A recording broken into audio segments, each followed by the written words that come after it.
Welcome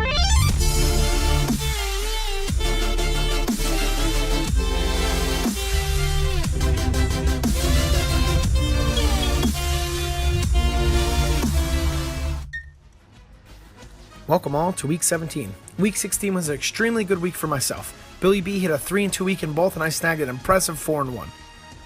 And a quick look back at our overall records on the season. Last week's question of the week asked viewers, predict the score of the Baltimore Ravens at Pittsburgh Steelers. As no one was technically close to the score, there was really no winner, but there were a few people who picked the exact score, but the Ravens to win. For the top 5 teams leading into Week 17, we round off number 5 with the Oakland Raiders. At number 4, we have the Kansas City Chiefs, who hung in an impressive win against the Denver Broncos. At number 3, the Atlanta Falcons moved up into the top 5 to take the number 3 spot after their impressive win over the Panthers. In the top 2, we will still keep the same. Patriots and Cowboys both had impressive wins. This leads us to this week's question of the week. Predict the Green Bay Packers at the Detroit Lions final score. Best and closest comments get featured in next week's video. Our champion in this year's 2016 YouTube Prognosticators Fantasy Football League is Chalupa Batman. He ended up squeezing out a win against Billy B and took home a cool $150 cash. Congratulations to all, and I hope some of you out there won your leagues. For our first matchup, the Patriots traveling into Miami to take on Matt Moore and the Dolphins. Both teams are coming off of huge wins and have secured a playoff berth in their own right. The Patriots smashed the Jets and the Dolphins ended up winning in overtime. With the game in Miami and Miami trying to prove that they are the team to be reckoned with, they will give everything they have against the Patriots. The Patriots, on the other hand, would like nothing more than the AFC Championship to go through Foxborough. I am definitely not going against Bill Belichick. Take the Patriots to win, but the Dolphins to cover the 9.5 points. I like the New England Patriots minus 9.5 against Miami. The Patriots have home field advantage to play for in this one, and Miami already clinched the 6th seed. They can't move any further than that. So the Patriots, after last year where Miami in the last week of the season knocked them out of getting home field advantage and possibly costing them the Super Bowl, I feel that the Patriots are going to come out and play a great game and win this game by more than 10. So take the Patriots minus 9.5 and straight up. Our next game is what I like to call a fluff game. Pittsburgh is still vying for better placement in the playoff after securing the AFC North, and the Browns are coming off of their first win of the season. With the game in Pittsburgh, I think the Steelers put it to the Browns and hard. Take the Steelers straight up and to cover the 7 points. I like the Pittsburgh Steelers minus 7 against the Cleveland Browns. Now the Steelers may be without Big Ben, Bell and company. There might be some other starters that are resting because this game is meaningless for them. But they don't want to go into the playoffs losing to the Browns, and I still think they have enough talent to be able to beat the Browns. So take the Pittsburgh Steelers minus 7 and straight up.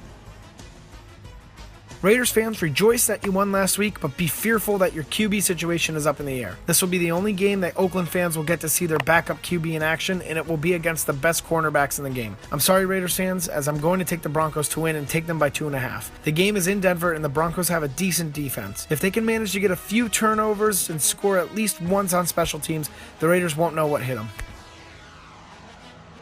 I like the Oakland Raiders minus 2.5 and straight up against the Denver Broncos. The Raiders have a lot to play for, the division title, AFC West, and they still can get the number 1 seed if they win and the Patriots lose. So that means a lot to the Raiders. The Broncos have nothing to play for, and I don't know how they're going to respond. They might be playing a lot of the rookies and first or second year players and bench and rest a lot of the veterans. So I like the Oakland Raiders, even with Matt McGloin at quarterback, minus 2.5 and straight up. This game has big implications for myself, and as I feel like the number 2 seed will give the Falcons an edge and let Julio rest up an extra week before going into beast mode. The Falcons are coming off of a road division win, and the Saints have just upset the Bucs in New Orleans. I'm going to go with my heart on this one and take the Falcons to win, although I think it will be close. Take the Falcons to win, but the Saints to cover the 6.5 points. I like the Atlanta Falcons minus 6.5 against the New Orleans Saints. The Falcons need to win this game to secure the first round bye and the 2nd seed. The Saints are playing for nothing, so I think the Falcons are going to come out, play a really good game, and beat the Saints. So take the Falcons minus 6.5 and straight up. To be simple and quick, I'm taking the 49ers as my upset. With the Seahawks losing to the Cardinals and now hitting the road and the spread being way too high for me, I like the 49ers to cover and all-out win. I'm sorry, Seattle fans. All right, for my upset of the week, I like the Houston Texans plus 3 against the Tennessee Titans. Marcus Mariota is now out for the season for the Titans, so I don't see them being able to win this one. Houston really can't gain anything by playing this one, but they're going to get Tom Savage some more reps in at quarterback, and hopefully they go in on a high note to the playoffs since they've been struggling lately. So take the Houston Texans plus 3 and straight up. And here is the rest of our picks for Week 17.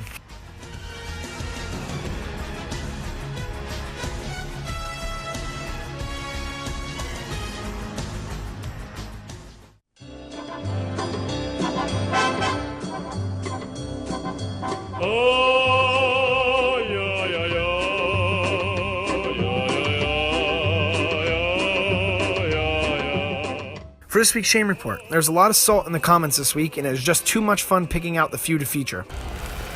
Now this is going to be so much fun. First, we have the typical "this team won't lose, but will ultimately end up losing," proving myself correct. And then there's Chris Rubio, who was not only pissed off at Billy B for picking against the Raiders, which he has a point because the Raiders won, but then was pissed that the Chiefs were in the top 5. I don't know about you, but KC losing to Tennessee in a last-minute field goal does not drop them out of the top 5.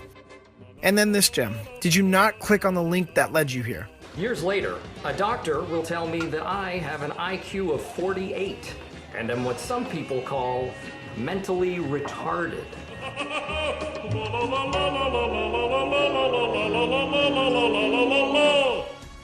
In the Hatbox Pick'em League, Cameron Cressamore is still our sole leader this week, who has an overall record of 162-76. He leads a whole 7 games in front of our second place contestant, and as long as he doesn't stumble in Week 17, he should lock this one up. Congratulations to him, and don't forget to set your picks by the end of this week. In the Hatbox Survivor Pools, Week 16 was naughty to our overall leader, Billy B, and he has now been eliminated. Our new overall leader, and with only 2 people still left, is Eagleman123. Eagleman chose the New England Patriots, who in turn won by 38 points. I cannot believe that we are in the final week of the 2016 regular season. It's such a bittersweet feeling because for some, their season is ending, and for others, the postseason is just on the horizon. No one won last week's Twitter question, so this week's new Twitter question. Predict the final score of the Green Bay Packers at Detroit Lions. Be sure to follow my account, retweet the Week 17 question, and use the hashtag. There are prizes that I give away weekly, so go check it out. I hope all of you have a great week making your predictions and enjoy the games. I'll see you dudesons in the next video. Peace.